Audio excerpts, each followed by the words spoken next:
This story is based on true events. The names of characters and cities have been changed for confidentiality purposes. In the bustling streets of Tokyo, where neon lights flicker through rain-soaked nights and the rush of people never seems to cease, three women existed on the outskirts of society. Yumi, Aiko, and Miyu had always been different, each one fighting their own battle against a world that never seemed to understand them. Their struggles were personal, silent, and invisible to the people around them, who were too busy with their own lives to note. Yet the pain they carried, though unseen, was intense and corrosive, building over the years like an unrelenting tide. Yumi was the eldest, at 28 years old. She had grown up in a world where women were expected to blend into the background, to be quiet and obedient, to fulfill their roles without question. Her childhood had been one of pressure, as her parents demanded perfection in every aspect of her life. Her father, a well-respected businessman, expected his children to uphold the family's reputation, while her mother, a traditional housewife, emphasized the importance of grace and beauty above all else. Yumi had never been the carefree child her parents wanted her to be. Instead, she was always vigilant, aware that the smallest mistake could tarnish the family's perfect image. School had been a battlefield, every test, every interaction, every gesture measured and calculated. She had excelled in her studies, her grades perfect, but her heart had never been in it. By the time she graduated, she was already fatigued by the suffocating expectations placed upon her. She had been set up for success in the traditional sense, but she had never found fulfillment. She entered the corporate world with a sense of dread, becoming another cog in the machine of an unyielding system that prized productivity over personal satisfaction. It was there, in the suffocating offices and endless meetings, that her resentment began to take root. The men around her would dominate the conversations, claim the promotions, and take credit for her hard work. The long hours, the constant sacrifice of her own needs for the sake of the company, had eaten away at her soul.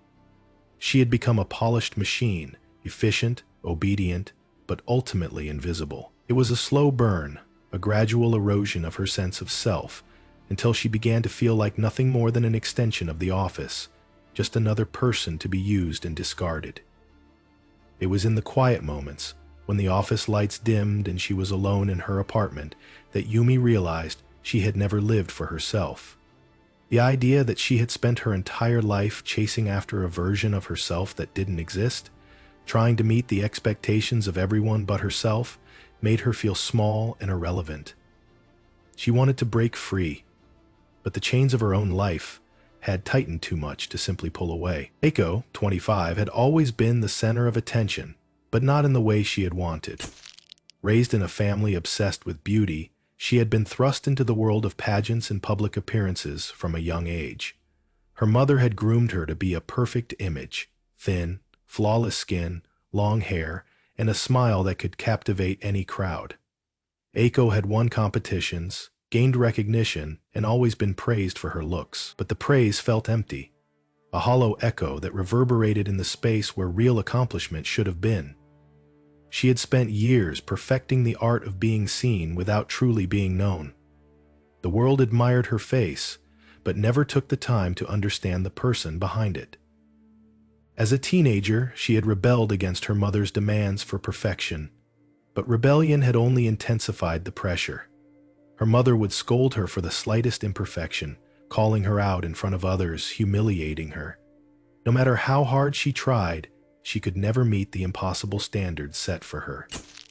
Even when she became an adult and moved away from home, the expectations followed her like an unshakable shadow. Every man she dated, every friend she made, seemed to want something from her, her beauty, her charm, her image. But no one ever asked her what she wanted, what she needed, or what she feared. As the years went on, Aiko became more disillusioned with the world she had been born into. She had everything on the outside, looks, attention, material wealth, but nothing that felt real or lasting. She felt as though she had been sold a lie. Her beauty had become both a weapon and a prison, trapping her in a life where she was valued for her appearance alone, and not for the person she truly was. The smiles and compliments felt like a mask that she could never take off, even in private. Beneath it all, she felt suffocated, as if her identity had been swallowed by the expectations of others. It was when she realized that no one would ever see her for who she really was that she started to feel the first stirrings of resentment. The more she tried to please, the more the world demanded. And the more she demanded of herself, the emptier she became. Miyu, the youngest at 22, had always felt like an outsider. Growing up in a family where success was measured by outward appearances, she had always been a disappointment. Her parents had expected her to follow the traditional path, attending university, getting a stable job, and eventually marrying. But Miyu had other plans. She was an artist, and not the kind that was easily understood by her family. She painted in dark, surreal tones, capturing the grotesque beauty she saw in the world around her. Her art was her escape, her means of expressing the chaos and confusion she felt inside. But her family rejected her passion, viewing it as a waste of time, a childish fantasy. Miyu's sense of isolation grew deeper as she tried to navigate a world that rejected her very identity. She faced constant criticism from her parents, who expected her to conform to the image of a perfect daughter. They told her that art was impractical, that she needed a real job to make something of herself. Miyu's sense of rejection turned inward. She began to believe that no matter how hard she tried, she would never be enough for them. Her life seemed to be a series of failed attempts to find meaning and recognition in a world that didn't care. But in the quiet spaces of her mind, her art began to take on a more sinister quality. She started to paint darker images, ones that reflected the twisted violence she felt inside. She used her art to explore the depths of her anger and frustration, creating nightmarish landscapes and unsettling figures. The more she painted, the more disconnected she became from the world around her. The harsh judgment of her family, the isolation, and the lack of recognition all combined into a rage that began to consume her. It was only a matter of time before that rage would spill over into something much more dangerous. As their paths intersected, Yumi, Aiko, and Miyu found in each other a shared understanding of pain and betrayal. They recognized in one another the same simmering resentment, the same desire to break free from a society that had taught them they were nothing more than the roles they played. Together, they began to hatch a plan, one that would not just break free from their chains, but tear apart the very world that had bound them in the first place. They would make the world notice them, not as the women they were expected to be, but as the women they had become. They would make their mark in a way that could never be erased.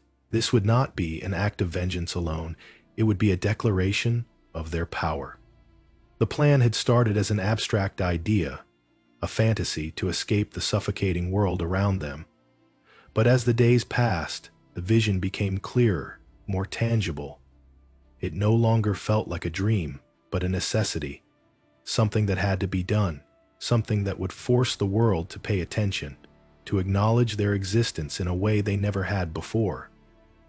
The decision to kill, to destroy, was not made lightly, but the slow, suffocating realization that society would never give them the recognition they craved, that they would never be seen for who they truly were, pushed them to take the only route they saw left: vengeance. The women knew Tokyo, its streets, its rhythms, its pulse. They knew the people who filled it. The tired office workers huddled together in the mornings at subway stations, the late-night partygoers spilling out of bars, the families walking in the neon glow of shopping districts. They understood the city in a way few did. Tokyo was a labyrinth of concrete and glass, a place, and it was in this anonymity they had longed for but never attained, that they saw the potential for their massacre.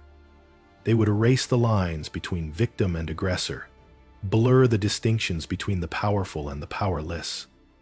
In the chaos they would create, no one would remain untouched.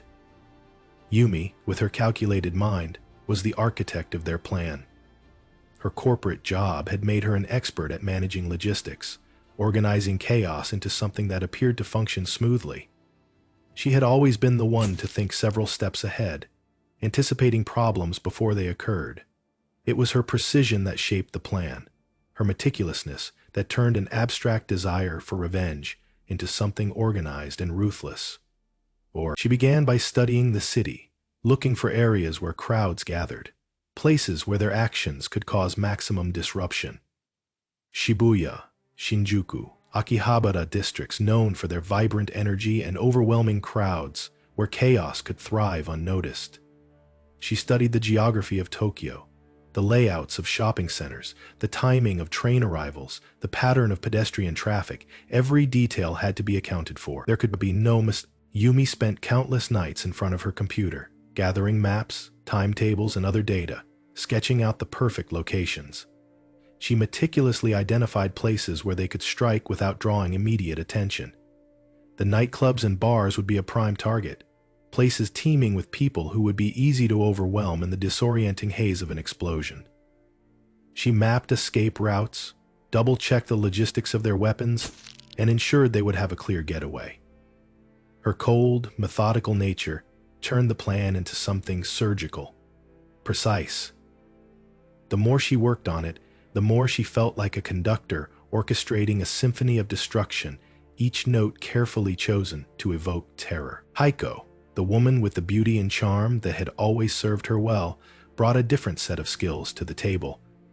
She had always excelled at manipulation, using her appearance to get what she wanted.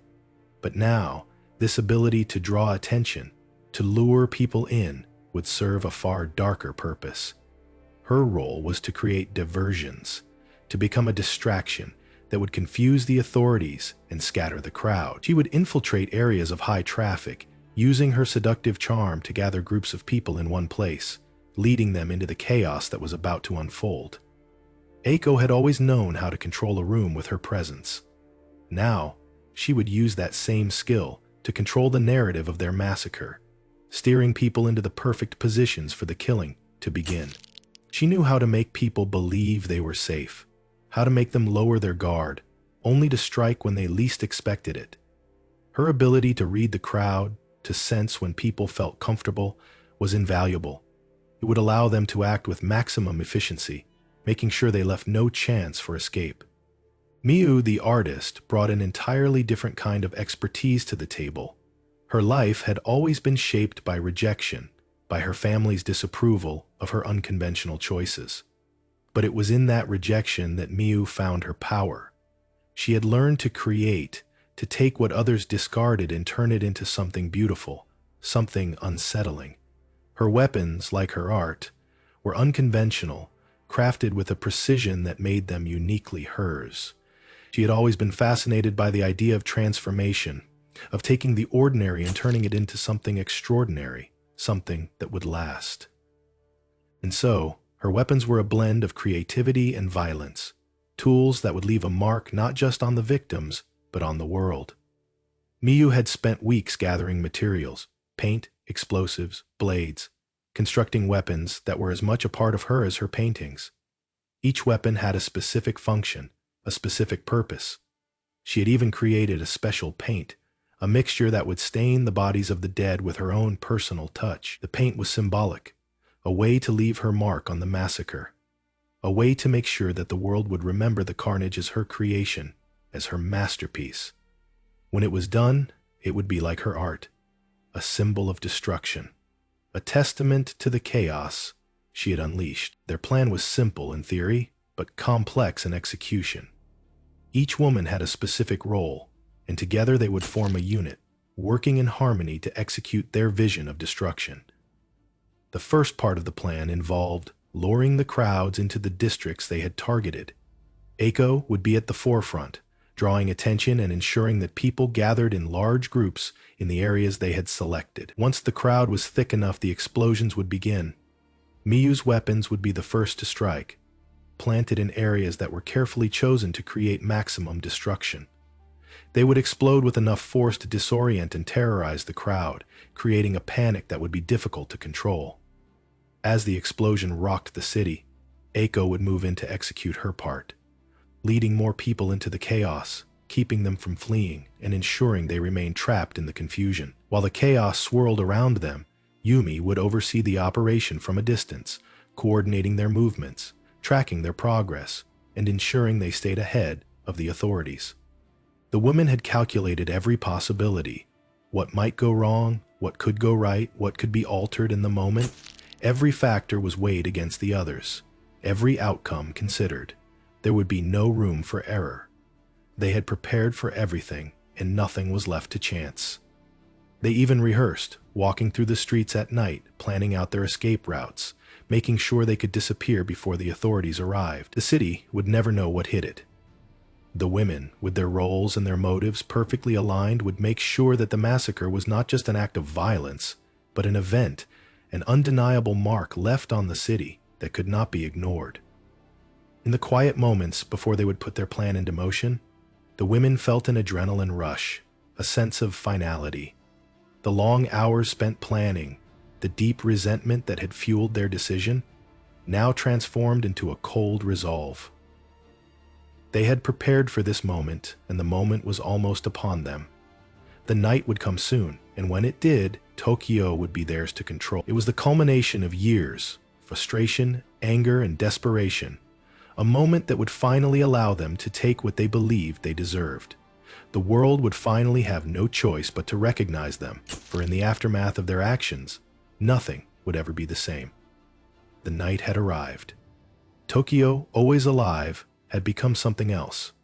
The city seemed to pulse, a throbbing heart beneath the flood of neon and humanity, the streets bustling with the usual late-night energy, unaware of the storm that was about to hit. Yumi, Aiko, and Miyu moved separately through the dense crowd, their presence nothing more than fleeting shadows, blending into the sea of people. They had worked meticulously for weeks, ensuring everything was in place, every detail accounted for. Now, as the clock ticked toward the moment they had spent so long preparing for, they could feel the tension in their veins, a mixture of fear and exhilaration. Tokyo had always been a place of anonymous masses, a city where a single person could vanish without a trace. Tonight, they would make sure that they would be remembered, that their names would forever echo in the city's darkened alleys. Yumi, calm and collected, was the first to reach her designated position, a hidden corner of Shibuya, where a cluster of nightclubs had drawn in their target crowd. The streets were lined with lights, advertising the latest trends, flashing images of perfect lives and unattainable beauty. It was a perfect stage for what was to come. People milling about, unaware of the danger lurking just beneath the surface. She took a deep breath, her hands steady, even though her heart was pounding. From her position, she had a clear view of the crossroads where the crowd would begin to congregate, unaware of the chaos being plotted for them. The first step was Aiko. Yumi knew her well enough to trust her timing, to know that she would play her part perfectly. She had never doubted Aiko's ability to draw attention to herself, to manipulate those around her without anyone noticing the subtle shift. Yumi felt the adrenaline surging through her body, but her mind remained sharp, calculating, focused. Meanwhile, Aiko moved into position, her appearance flawless as ever. She walked through the streets of Shibuya, her tall figure cutting through the throngs of pedestrians with ease, her movements graceful and deliberate. She was the perfect distraction, drawing the attention of passing men and women alike, the kind of attention she had always commanded, the kind of attention she had learned to use to her advantage. She weaved in and out of groups, her eyes scanning the crowd, her mind focused on the task ahead. She needed to be in the center of the chaos, to be the spark that ignited the fire. As she passed through the crowd, she felt the weight of the plan behind her, the lives hanging in the balance. But she pushed the feeling aside, letting her practiced smile take over. She was in control. At the same time, Miyu was preparing in the shadows. Her role was crucial, the one that would set everything into motion. She had spent days constructing the weapons, knowing exactly where and how to plant them for maximum effect. Miyu wasn't one for spectacle. She preferred to work in the quiet, behind the scenes, where no one would see her until it was too late. She had planted the first set of explosives near the entrances to a popular nightclub, tucked into the shadows where they would be almost impossible to spot. Her hands trembled slightly, but she took a deep breath, forcing herself to focus. This wasn't about fear. It was about something deeper, something more visceral. It was about control. She pressed a button on a small device and the countdown began. She didn't watch the timer. She didn't need to. She knew exactly how much time they had. As Aiko continued to draw the crowd into position, Yumi watched from her corner. her eyes flicking between the crowd and the devices that had been set. Everything was in place. The first explosion would be the signal, the beginning of the end. The crowd would scatter, confusion and panic setting in.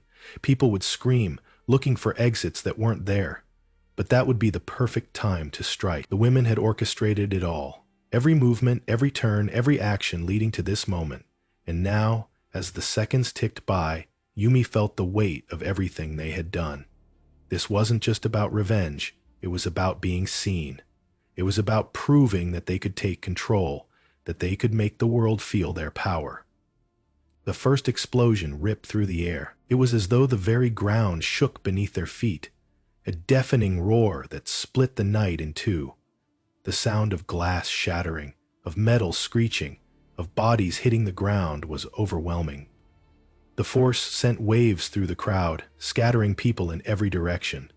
The lights of Shibuya flickered violently, casting shadows that seemed to move on their own. People screamed in terror, stumbling over each other as they tried to flee, but the narrow streets, packed with thousands of people, became a death trap. The explosion had set off a chain reaction, and within seconds, Miyu's explosives detonated in a perfect symphony of destruction.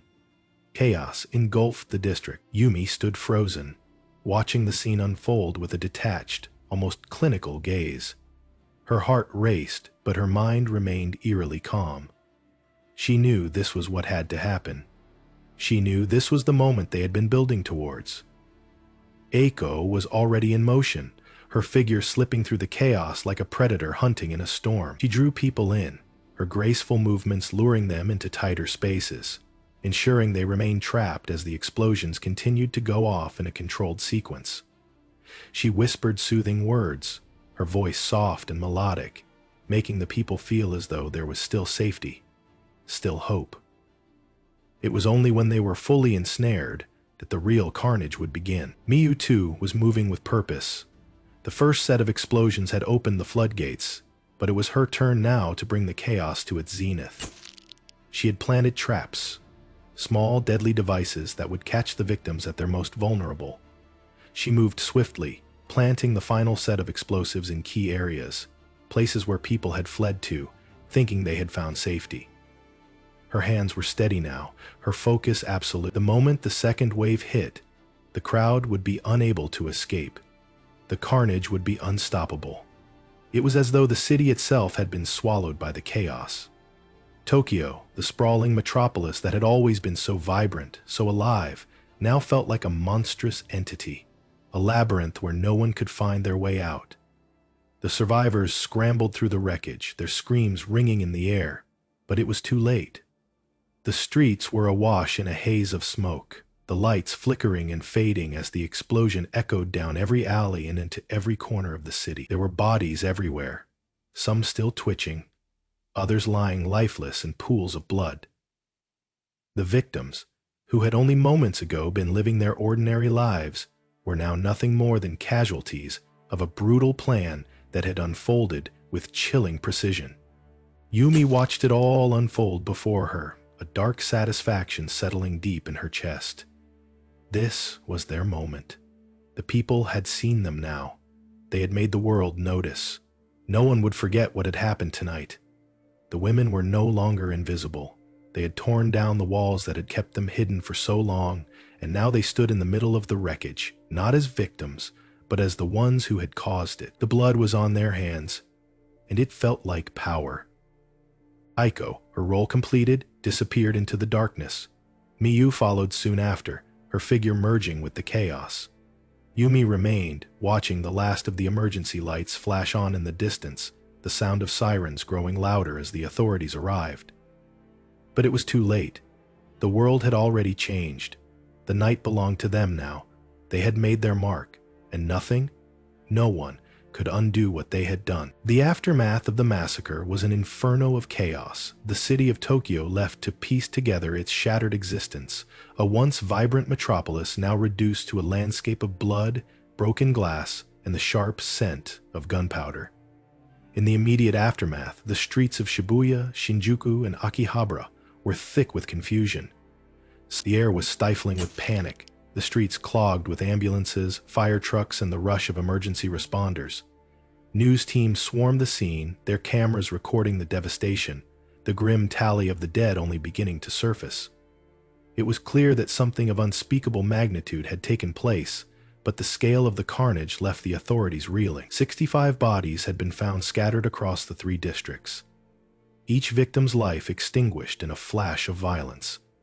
Yet, as the dead were counted and the injured tended to, one question remained on everyone's lips. Who had done this? The police response was swift, but the complexity of the attack immediately threw them into disarray. This wasn't a random shooting, nor a typical terrorist bombing. The methods were deliberate, calculated. Each explosion timed to create maximum destruction, each movement orchestrated with precision. The city's police force, already stretched thin in the wake of the attack, scrambled to make sense of the carnage. Their first task was to establish a timeline of the events, but this was easier said than done. CCTV footage had caught glimpses of the victims in the final moments before the explosions, but there were no clear suspects. The city's cameras, usually so adept at tracking movement, had failed to capture any of the attackers. Whoever had masterminded the assault had known how to avoid detection. It was as though the perpetrators had vanished into thin air, slipping into the chaos they had created without a trace. The detectives assigned to the case were seasoned, having seen countless crimes, but this was different. This wasn't a simple act of violence. This was a massacre, a meticulous and well-planned act of destruction. Lead detective Haruto Tanaka stood at the heart of the investigation, his mind working furiously to unravel the knot of clues that seemed to be everywhere and nowhere at once. The scene was overwhelming, and as much as he tried to maintain his composure, he couldn't shake the grim realization that this attack had been years in the making. The victims were from all walks of life: young professionals, tourists, students, and families. People who had no connection to each other beyond their shared location at the wrong time. It was this randomness that made the crime so chilling. There were no obvious targets, no political motive, just pure, cold-blooded rage. Tanaka's team scoured the districts, going through every piece of evidence they could find: fragments of explosives, bloodstains, clothing scraps, personal items abandoned in the panic.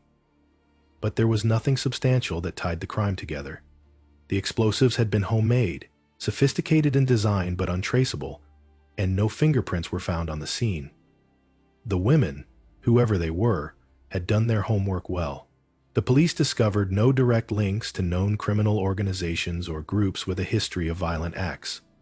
It was as if the attack had been pulled from the ether, an isolated incident that came with no warning and left nothing behind but death and confusion.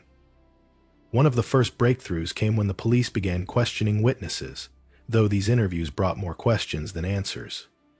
A handful of survivors had managed to escape the blasts, some with injuries, others merely shaken, but none of them could provide clear descriptions of the attackers.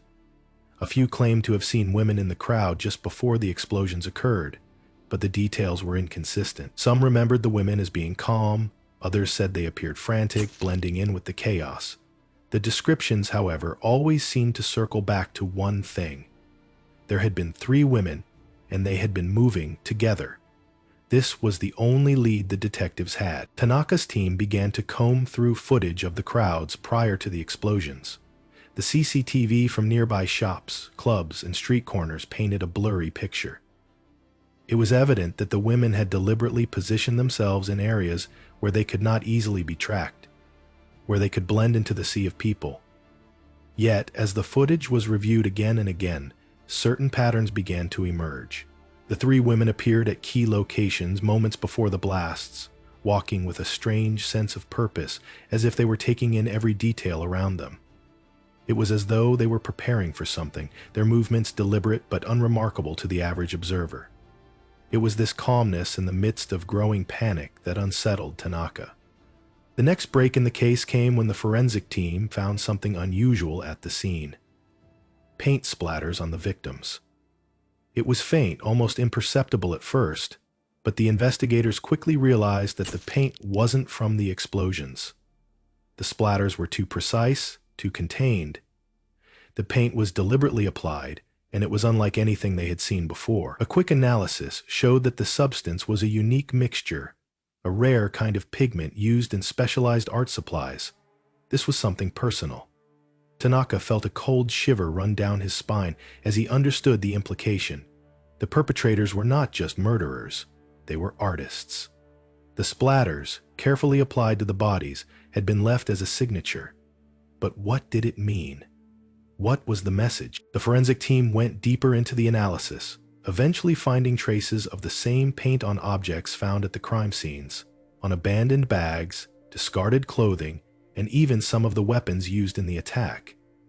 It was clear now, the women had crafted their weapons, their method of destruction, as though it were an artwork, a personal expression of their rage. This revelation pushed the investigation into a new direction. They were no longer just looking for terrorists or faceless criminals. They were searching for individuals with a motive that went beyond money or power. The idea of revenge had loomed large from the beginning, but now it seemed even more plausible. Whoever had planned this attack had been waiting for the right moment, the perfect opportunity to make their mark on the city.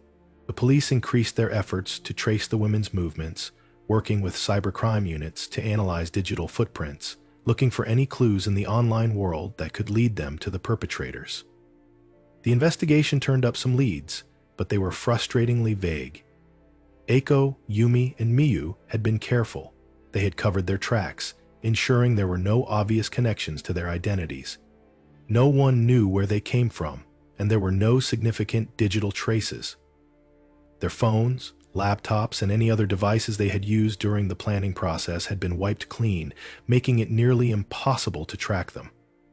It was as though they had anticipated every move the police would make and had acted accordingly. Weeks passed, and the investigation showed no sign of slowing down. The media frenzy surrounding the massacre had fueled public outrage, and the pressure on the police to find the perpetrators mounted. But despite the resources thrown into the case, despite the tireless efforts of the detectives and forensic teams, the women remained elusive. They had left no obvious trails, no discernible pattern. All the police had were fragments, scraps of evidence, conflicting witness reports, and a vague theory about 3 women driven by a personal vendetta. But without any solid leads, they were stuck, trying to piece together a puzzle that had no clear edges. Detective Tanaka, though, refused to give up. Something about the meticulous nature of the attack gnawed at him. Something told him that there was a deeper connection between the women and the city, a relationship that had been waiting to be uncovered. It would take time, and it would require more than just conventional police work, but he was determined. They had left a mark, and Tanaka was certain that, eventually, the women would reveal themselves. The question was not if, but when. And when that happened, he would be ready. After the dust settled and the smoke cleared from the chaos they had unleashed, the women found themselves haunted by the very thing they had sought to escape, their own minds. The exhilaration of the attack had been intoxicating at first. The explosion, the screams, the panic. It was a moment of power, a release of every pent-up frustration, every festering wound they had nurtured in the dark corners of their lives. But as the days passed, the aftermath of their actions began to creep into their consciousness, infecting their thoughts, twisting the sharp edges of their initial euphoria into something darker, something more suffocating. Yumi, ever the stoic, was the first to withdraw into herself. Her calculated mind, which had so carefully orchestrated the events of that night, now found itself overwhelmed by doubt. The first few days after the massacre were clouded in adrenaline and secrecy. They had moved swiftly, disappearing from the scenes of destruction as planned, retreating into the shadows they had come from. But as time went on, the silence grew louder, the weight of their actions crushing. Yumi began to see faces in her dreams. Mothers holding their dead children, young lovers lying lifeless in the streets, their hands still clasped as if in some desperate attempt to hold on to each other in their final moments. The screams, the terror, the utter helplessness of those victims followed her wherever she went, and every time she closed her eyes, she saw their eyes, the glazed, vacant stares of the people who had once been full of life, now reduced to corpses. The faces blurred together in her mind, but one thing remained. Their eyes haunted her, and they never blinked. She had been in control before, always a step ahead of the world, but now she was a prisoner of her own creation. She could feel the guilt gnawing at her, sinking its teeth deep into her chest. The calmness she had once prided herself on had unraveled, leaving behind a hollow space.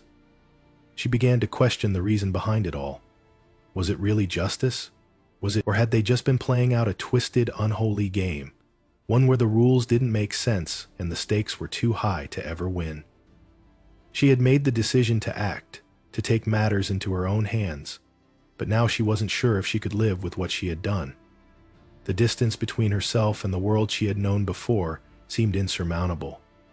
She no longer recognized the person she had been. The sense of purpose, of empowerment, had bled away, leaving only emptiness. Aiko, too, felt the weight of the massacre pressing on her, but in a different way.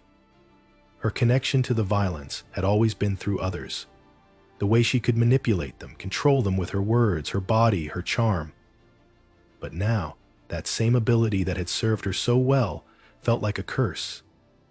She began to see herself in the faces of the victims, her perfect smile now twisted into a mockery of the joy it once represented. The same eyes that had once looked at her with admiration, lust, and desire, now stared at her through the veil of her own guilt. She had orchestrated the panic, the chaos, the terror, but now she felt as if she were drowning in it. The world around her had stopped feeling real. People's voices seemed muffled, distant, as if they were calling to her from far away, from a life she no longer recognized. She could not shake the image of the blood, so much blood, spilling into the streets, staining everything it touched. She saw it in the most mundane places, on her clothes, on the floor of her apartment, in her hair, on the walls of the cafes she passed. She had thought that bloodshed would be a release, that it would give her the power she had so longed for. But now it was everywhere. It clung to her, refused to let her go. It was as if the massacre had entered her very being, and she could not wash it away. Miyu, the most attached of them all, was now the most broken. She had always preferred the quiet, the solitude, working in the shadows, but now in the silence that followed their actions, she could no longer find peace. Her thoughts were like an incessant hum in the background, never stopping, always twisting and turning, never giving her a moment of respite. She had built the weapons, planted the explosives, the dead were everywhere, but it was the living that tormented her. She saw them in every passing stranger, a flash of recognition, a shared look, a lingering moment that made her feel like a predator in the open. The guilt was all-consuming, twisting inside her chest, constricting around her lungs. But what terrified her more was the paranoia that had begun to take root in her mind. She had been the one to press the buttons, to make the final decisions that had ended so many lives. But now, she wasn't sure if the choice had been hers at all. It felt as if the violence had taken over, possessed them, and they had all been swept up in its wake. Every shadow felt like a threat. Every unfamiliar face seemed to be someone watching her, waiting for her to slip. She couldn't escape the feeling that the city was closing in on her, that the walls were closing in, and soon the world would know what they had done. As the days turned into weeks, the women began to distance themselves from each other. They had no need to speak. They knew that each of them was suffering in their own way. The unity that had brought them together, the shared vision of destruction, of vengeance, was now a distant memory. They no longer recognized each other as they once had. Yumi, the calm strategist, was now unpredictable, lost in the labyrinth of her own mind. Aiko, the charming manipulator, was unraveling, unable to see herself without the adoration of others. Miyu, who had once been content in the shadows, now found herself exposed, paranoid, unable to escape the fear that their actions would catch up to them. But despite their isolation, the bond between them remained unbroken. The silence between them was suffocating, a constant reminder of what they had done. They had set something in motion that could never be undone. And as the police investigation grew more intense, as the pressure from the outside world mounted, They realized that no matter how far they ran, no matter how deeply they buried themselves in their guilt, they could never escape the violence they had unleashed. In their minds, they were trapped, not by the law, but by something far more unforgiving. The faces of their victims, the blood, the screams, these things would follow them until the end of their lives. What they had created, the destruction they had wrought, would never allow them peace. And in that silent descent into paranoia and guilt, they began to wonder if there was any escape from the shadows they had cast upon themselves. The final confrontation came with a suffocating sense of inevitability. The women had been hunted for months, their every move tracked, their communication intercepted. Detective Tanaka had followed the trail to the very end, and now, standing at the threshold of the abandoned warehouse, he knew that this was the moment he had been preparing for. There was no more room for escape. The women had nowhere left to run. Their plans had unraveled, and their paranoia had pushed them into this final corner. The SWAT team moved in with precision, encircling the warehouse in silence. The streets around them were empty, the usual hum of Tokyo's life dimmed by the weight of the operation. Inside, the atmosphere was heavy with tension. Every creak of the building's aging frame seemed to echo the women's last breaths of freedom. The air felt thick, saturated with the aftermath of their terror and guilt. When the door was breached, it wasn't the violent standoff that Tanaka had expected. The warehouse was dark, its corners filled with the shadows of abandoned crates and rusting metal. At the center of the space stood the three women, disheveled, their faces drained of any trace of defiance. They had not drawn weapons, nor did they attempt to flee. Their eyes, wide and hollow, looked at the officers without surprise, as though they had long accepted that the end was coming. In that moment, Tanaka saw them for what they were, not monsters, but victims of their own twisted design. Their faces were pale, their hair unkempt, and their clothes stained with the marks of their journey. There was no anger, no resistance, only the quiet resignation of those who had been running from themselves for far too long. Tanaka stepped forward, his heart pounding in his chest. The years of pain, loss, and confusion that the women had caused were now tangible in the air, their guilt and fear hanging in the silence. He didn't need to speak. The moment spoke for itself. The women, once so sure of their purpose, had been consumed by it. They were broken, defeated by their own delusions. As the police moved in to restrain them, Tanaka felt the finality of the situation settle over him. The chase was over. The women were captured, but in that moment it was clear. They had already surrendered long before the officers arrived. Their capture was not just the end of an investigation, it was the final chapter in a story of destruction and regret.